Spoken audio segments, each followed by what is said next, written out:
Hola Víctor, ¿cómo estás? Hola, ¿cómo andás, Pablo? Bien. ¿Cómo anda todo? Bien, gracias a Dios, bien. Todo. ¿No te has permitido en estos últimos años un tiempito de descanso, de salir a rutear, de salir a llevar un libro, de salir a presentarlo? Es así, ¿no? Sí, lo hago con mucho Sí, seguro. cariño, mucho. Agarramos el auto con Rosario y mandamos. Sí, no es un trabajo para mí, ni tampoco escribir es un trabajo para Claro. mí. La lectura y la escritura es diaria y me encanta aprender, me encanta mucho aprender. Además que pensaba también cuando digamos, iba diseñando cómo charlar, qué hacer hoy, hemos charlado tantas veces de tu trabajo, que lo interesante es que ha sido muy productivo tu trabajo y esa relación con la gente, llegar a las escuelas, contarle desde Linares Cardoso hasta Atahualpa, de Atahualpa hasta Darwin, Darwin, de Darwin Hernández, la cultura chaná. la cultura chaná, sí, sí. Ha sido muy Eh, diverso y muy interesante porque supongo que te has nutrido también de otros conocimientos, como decías, ¿no? Sí, es diverso en el aspecto de distintos libros, pero es una obra que tiene un eje, que es la cultura entrerriana. Claro. Distintos aspectos de la cultura entrerriana, Sí, sí, una sí, obra sí. literaria. Si uno lo ve así en conjunto, es una obra literaria entrerriana, ¿Que empezó con qué libro? con Diamante y su toponimia. Claro. En realidad, antes ya habíamos escrito un pequeño un pequeño, no tan pequeño, una mitad de un libro, digamos, sobre el Festival de Diamante, entre Ajá. Pancita Rodríguez, pero Pancita padre, Sí, mi con papá y Daniel. yo. Ajá, Hicimos vendría a ser la primera publicación mía. ajá. No solo, sino entre los tres. Y la primera publicación mía fue Diamante y su toponimia. Pensaba en esto porque decía, bueno, Diamante y su toponimia como el comienzo, y en esta obra que de la cual hablabas, obra entrerriana, con un final incierto, porque todavía siguen saliendo. Porque yo siempre digo esto, que mucha gente, la que me conoce, va a decir que lo repite siempre. No me va a alcanzar la vida para cantarle Entre Ríos, ni me va a alcanzar la vida para escribirle Entre Ríos. Todos los días, no, pero cada tanto descubro algo interesantísimo sobre la cultura entrerriana que la gente en general no lo sabe. Eh, ¿Qué sé yo? Por ejemplo, Molina Campos vivió acá en Entre Ríos. 2 años en Entre Ríos, conociendo los gauchos entrerrianos. Ajá. Imagínate Molina Campos. Sí, sí, sí, claro. Sainz Exupéry Estuvo en Concordia. se inspiró en el Principito, el libro más vendido de todo el mundo, se inspiró acá en Entre Ríos. Sí, claro. Y así voy descubriendo cosas maravillosas. Que automáticamente Que se transforman en la musa inspiradora, ¿no? es inspirador, pero además refuerza mi pasión por la cultura entrerriana. Me refuerza. Y otra cosa, quiero destacar que de los viajes rescato que podemos tener 800.000 defectos los diamantinos, pero nos valoran la cultura que tenemos Ujú, los diamantinos. ujú. Y yo me siento parte de Sí, esa sí, cultura. sí. Sí, sí. Es decir, lo mío es lo musical, lo autoral y la escritura, pero tenemos grandes pintores, tenemos Sí, sí, grandes sí. teatristas, tenemos grandes fotógrafos, tenemos grandes... es decir, tenemos una cultura que nos envidian de los otros pueblos. Sí, sí. Podemos tener 800.000 falencias, pero la Sí, sí. cultura nos Que envidia. en definitiva muchas veces son las mismas falencias que tienen otros pueblos. Lo que pasa es que muchas veces nosotros nos empecinamos en que estas falencias, digamos, nos autoflagelamos, ¿no? Digo, yo siempre digo, Nos autoboicoteamos.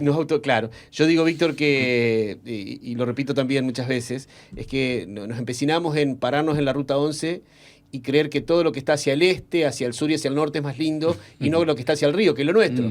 Bueno, yo creo que vale que lo digas, porque en definitiva esto refuerza también la idea de que tenemos que empezar en esta mirada retrospectiva e introspectiva a valorarnos un poco más. Víctor, pensaba también cómo serán los almuerzos en tu casa cuando está toda la familia, con la mamá vieja, por un lado, pero hoy también con ese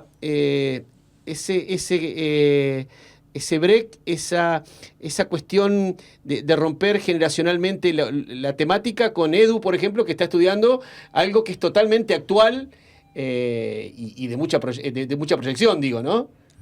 Y sí, él está estudiando desarrollador de juego y otros entretenimientos afines, sí. en Rafaela. Por eso decía, es como que fuera no digo un quiebre, porque él toda la vida ha sabido del trabajo, de la investigación que usted hace, pero bueno, debe ser una charla interesante entre la historia y lo nuevo, ¿no? Sí, está muy bien que él elija su propio camino, claro, y que tenga su propia identidad. Está recontra bien. Charito no, porque Charito está más ligada a eso. Pero a su vez tengo el orgullo de contar con Chari, claro, con la cual tenemos montones de cosas en común, ¿no? Claro. Y bueno, Edu tiene mucha de mi personalidad cuando yo tenía esa edad. Ajá. Pero... Y esa personalidad era proyectar hacia el futuro. Claro. Y él lo está haciendo en su generación. Tan así que está en Rafaela, ¿no? Que es una ciudad que tiene futuro. Sí, número uno. Claro. Número uno del país. Y ahí se puede estudiar esto, para contarle también a los que por ahí nos están viendo. Esto de desarrollador de juegos se puede estudiar en Rafaela. Y la licenciatura es el único lugar del país. Uh-huh. La licenciatura en desarrollador de juegos. Hay desarrollador de juegos en Mendoza, en Misiones, pero la licenciatura exclusivamente es ahí en la Universidad de Rafaela. Bueno, y es pública. De paso le mandamos un saludo a Edu si nos está viendo. Bueno, el nuevo libro surge, si no recuerdo mal, por una publicación tuya, una foto que haces de un día de lluvia comiendo torta frita. Exacto. ¿Y fue cuánto? No sé, como 10.000 me gusta, sí, sí. No sé cuántas comentarios. Sí. Fue impresionante, impresionante. Para mí, ¿no? Para otros será poco, será mucho, no sé, claro, pero para mí fue algo que explotó. Y yo creo que es sobre la identidad, está clarísimo. Torta frita y lluvia, identidad entrerriana es lo mismo. Claro. Y bueno, a eso me dedico, ¿no es cierto?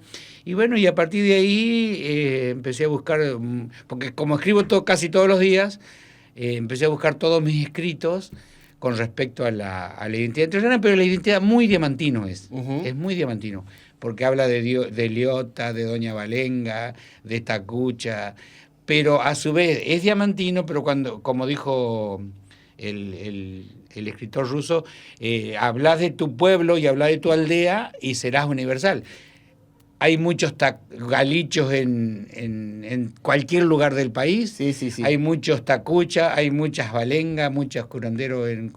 Hay muchos liotas. No hay muchos liotas, pero tenemos un liota que podemos exhibir. Sí, o cada pueblo tiene un médico, el médico reconocido. Exacto. Pero este hombre revolucionó el mundo y no está tan reconocido localmente como se debiera. Me parece a mí, ¿no es cierto?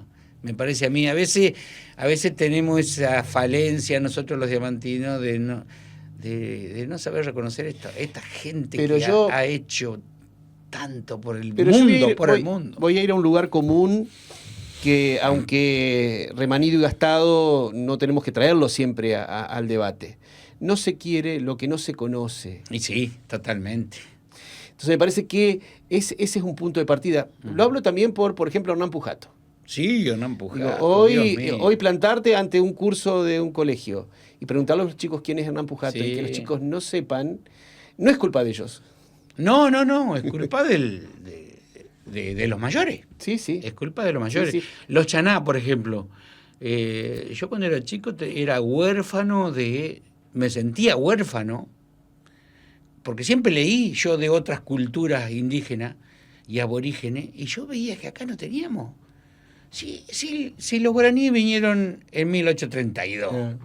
En el siglo XIX vinieron. O sea, casi cerquita de la Fundación de Diamante. Claro, vinieron para la Fundación de Diamante. En 1832 los trajeron caminando, pobrecitos, para la Fundación de Diamante. Por lo tanto, ¿quién eran los originarios de acá? ¿Quiénes eran? Bueno, ¿Por qué me sentía huérfano? Justamente por lo que vos decís. Porque no nos enseñaron que acá existía esa cultura maravillosa y fascinante, como dice el libro, chaná. Creo que uno de los proyectos de ustedes es llegar al Consejo General de Educación para que la cultura chaná se meta también en la escuela, Ya le ¿no? mandamos el proyecto a la vicegobernadora, para que, aunque sea, bajen 2 páginas a los distintos niveles de la educación formal, de la cultura chaná, porque si no, le preguntá a cualquier guricito o a cualquier universitario, le preguntá que cuáles fueron los originarios de Entre Ríos y te dicen charrúas y guaraníes. Charrúa está muy bien.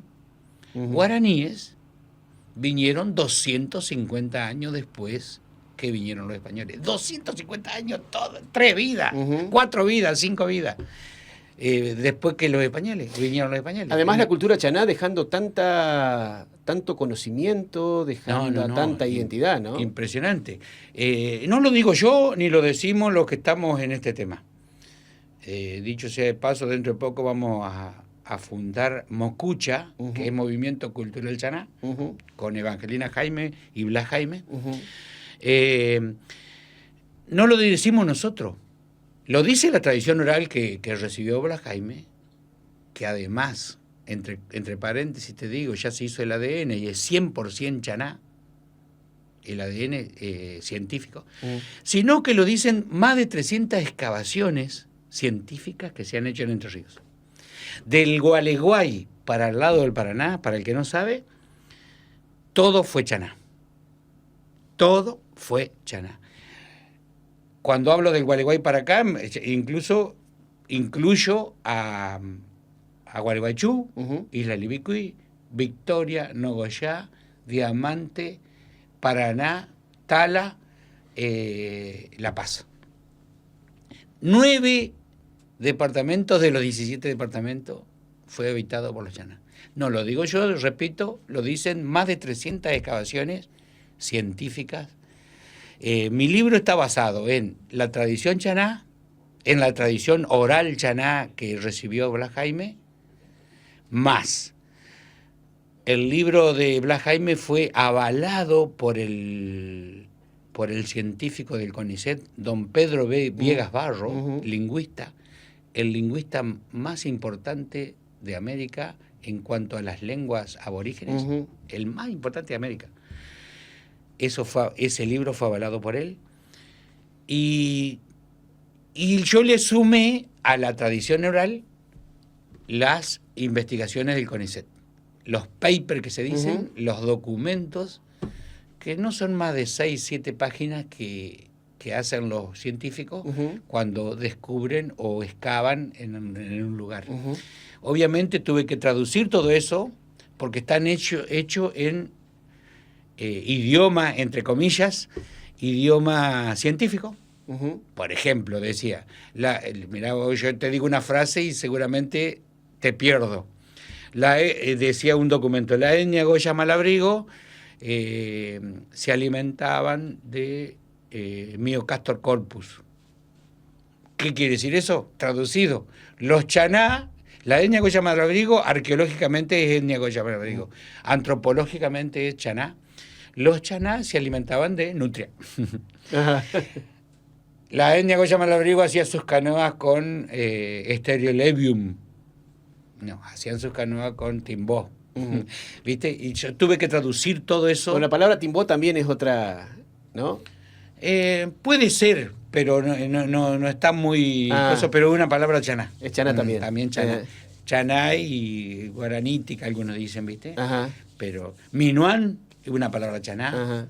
Timbú es una palabra chaná, no es una tribu. Minuán tampoco es una tribu. Todo eso, los yaros, todo eso, no son tribus.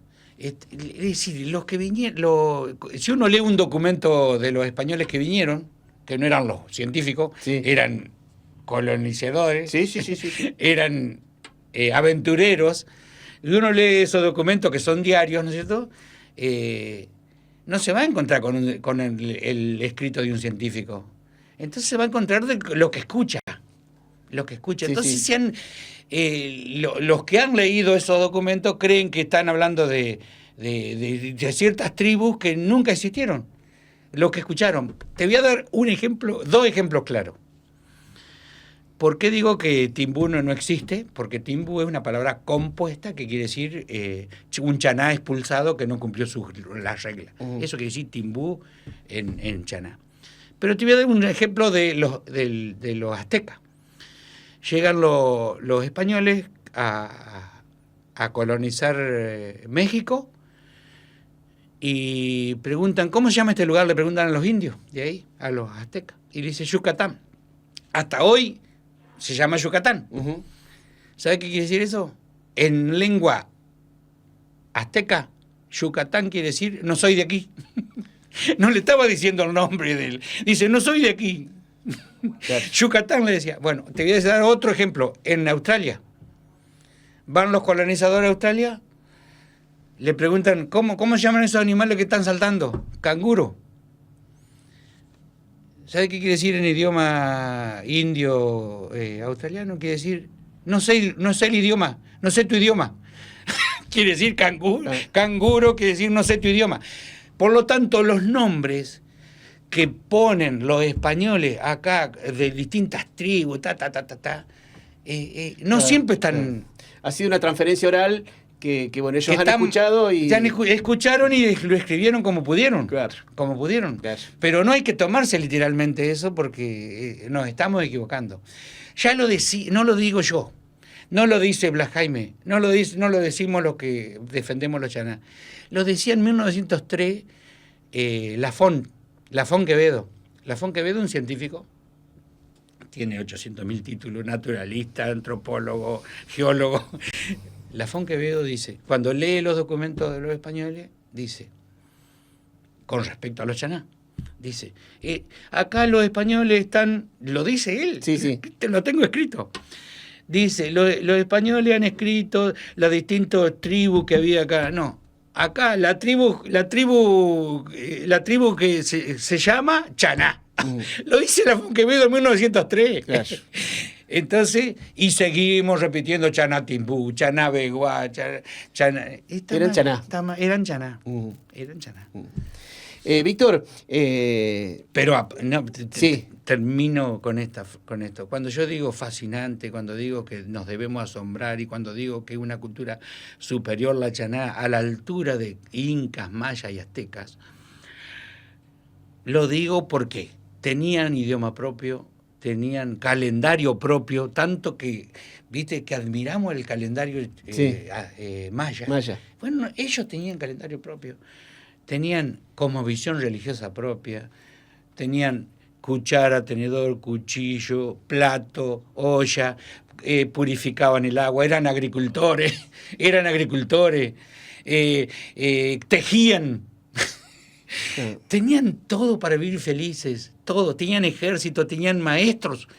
Los abuelos, estamos hablando de abuelos, los abuelos ya a los 45 años eran abuelos, ¿viste? Los abuelos que ya habían recibido toda la educación general, los abuelos eran los maestros de los chaná varones, de los nenitos, y las abuelas eran los maestros, y tenían que ir a clase, tenían escuela, tenían corrales, las casas no eran chozas. Vos decía un chico, dibujame la cabeza de un indio. Y te dibujan un pelo largo y una vincha y una pluma. ¿Es así o no? Sí. Bueno, con los chaná se equivocan. El chaná tenía pelo corto. Mujeres y varones pelo corto. Tenían vincha algunos, sí. Pero no es así. Claro. Ya se equivocan. Dibujar la casa de un indio, te dibujan una choza. Cualquier gurí de todo el país, digamos. Gurí no está gurí, ¿eh? Te dibujan. No, con los chaná se equivocan.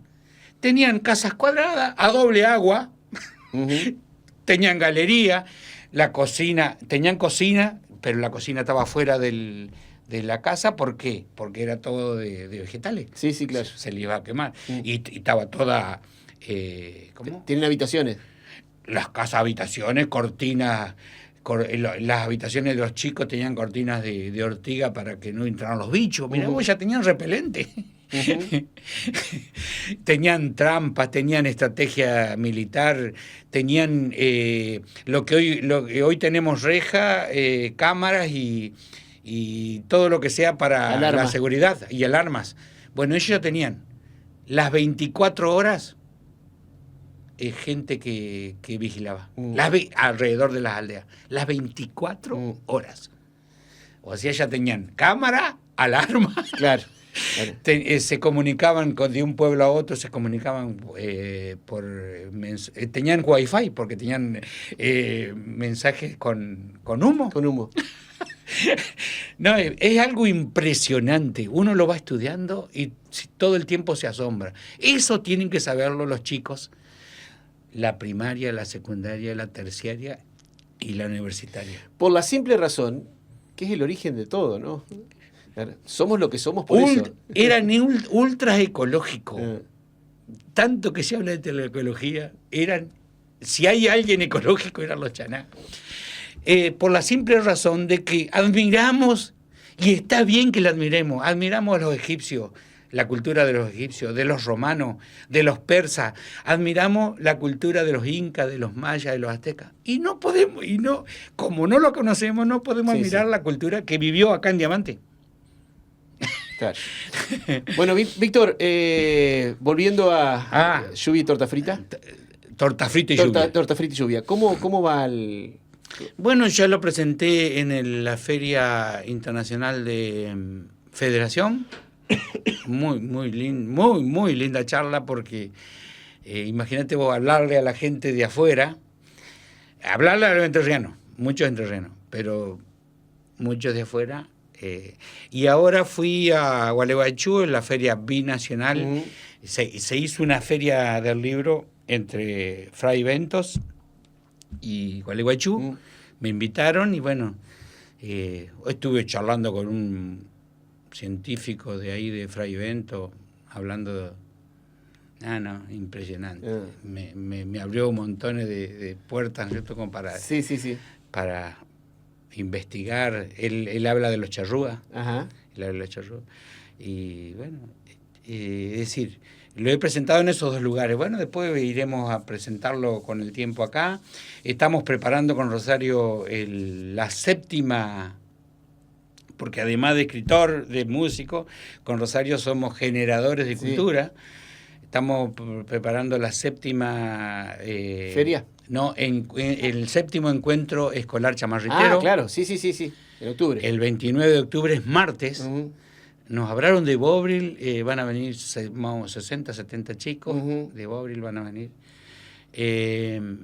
Y estamos preparando creo que la sexta feria del libro. Ajá, en la escuela técnica. Que iba a ser en agosto, pero se pospuso por cuestiones de organización de la escuela técnica.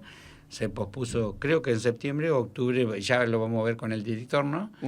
Y bueno, seguimos generando, seguimos generando, ¿cierto? Y presentando el libro y ahora en agosto lo presento en Paraná, con la SADE, con la Sociedad Argentina de Escritores, y bueno, y obviamente cantando con las voces de Montiel y cantores entrerrianos, ¿no? Así que... no quiero olvidarme porque después se me enojan los muchachos. Hay tanto para hablar que a veces dejo algunas cosas. Pero siempre es muy interesante, Víctor. Así que quiero agradecerte y seguramente te vamos a volver a convocar para ya hablar específicamente de cuestiones puntuales de esta cultura chaná que me parece que tenemos que conocer, sobre todo para, en muchos casos, asociarlas a nuestra vida cotidiana. Digamos, cómo se emparentan muchas de aquellas cosas con lo que somos hoy. Antes de ir también, estuvimos charlando con la representante de la Asociación Paleontológica de Argentina. Hay una representante acá en Diamante que se llama Eliana Moya. Estuvimos charlando con ella para revalorizar el sitio paleontológico que hemos encontrado ahí a la Punta Gorda. Y también eso es muy importante para nosotros. Y además estamos preparando con las voces de Montiel una muestra de los 45 años que guardamos todo, ¿no es cierto? Bueno, todo no, la mayoría de las cosas, folletos, traje, remera, disco. Ah. Pensaba hacerlo mucho antes, pero se nos está dilatando un poco. Dilatando un poco por la organización. Bueno, ¿no? pero octubre puede ser un buen momento también, ¿no? Sí, tenés razón. Bueno, octubre me da muy buena idea. Para la misma época del encuentro de Chamarriteros. Ya hemos mandado al carpintero un maniquí para vestirlo de las voces de Montiel. ¿Te acordás cuando usábamos el traje verde? Sí, bueno, sí, ese traje verde va a estar exhibido también. Y bueno, y montones de afiches que la gente muchas no conoce y se va a sorprender, ¿no es cierto? Afiches, folletos. Tengo la tarjeta que a los 6 meses festejábamos los 6 meses la base de Montiel en el Club 9 de Julio. Tengo la plaqueta de cuando ganamos. Bueno, primero la medalla Santa Cecilia que nos dieron en el Club Náutico, sería ahora, pero Club Social. Antes de ir a Villaguay había que hacer un zarandeo acá en Diamante. Fuimos ahí. La clasificación. Nos dieron una medalla. Yo creo que fue el único que la guardó, una Santa Cecilia. Y después, en noviembre, cuando ganamos el encuentro entre Regiones Folclore, tengo la plaqueta, las fotos, ¿no es cierto?, con Mario Racomuñí. Ahí está Romani también, que ganó como solista. Está Rochi, que ganó como dúo vocal. Bueno, obviamente todos los viajes que hemos hecho por todo el país, todos los cosquines, tengo todos los... Traté de guardar todos los folletos, ¿no? Vamos a estar esperando. La primera guitarra. También tengo las cuerdas, los capotrastes de antes, los colgajes. Sí. Vamos a estar esperando ansioso eso también. Entonces, más adelante estaremos hablando también sobre este tema. Bueno, muchas Víctor, gracias. como siempre, un gusto, muchas gracias. Y bueno, un saludo a la familia. Y en especial a la mamá vieja. Otra cosa, lo último. Diga. Claudio se muere. No, que cualquiera que si están mirando de afuera, o que obviamente lo están mirando, muchas veces se comunican conmigo para comprar algunos de mis libros. Sí. Y no, están por Mercado Libre, que es lo más fácil, digamos, ¿viste?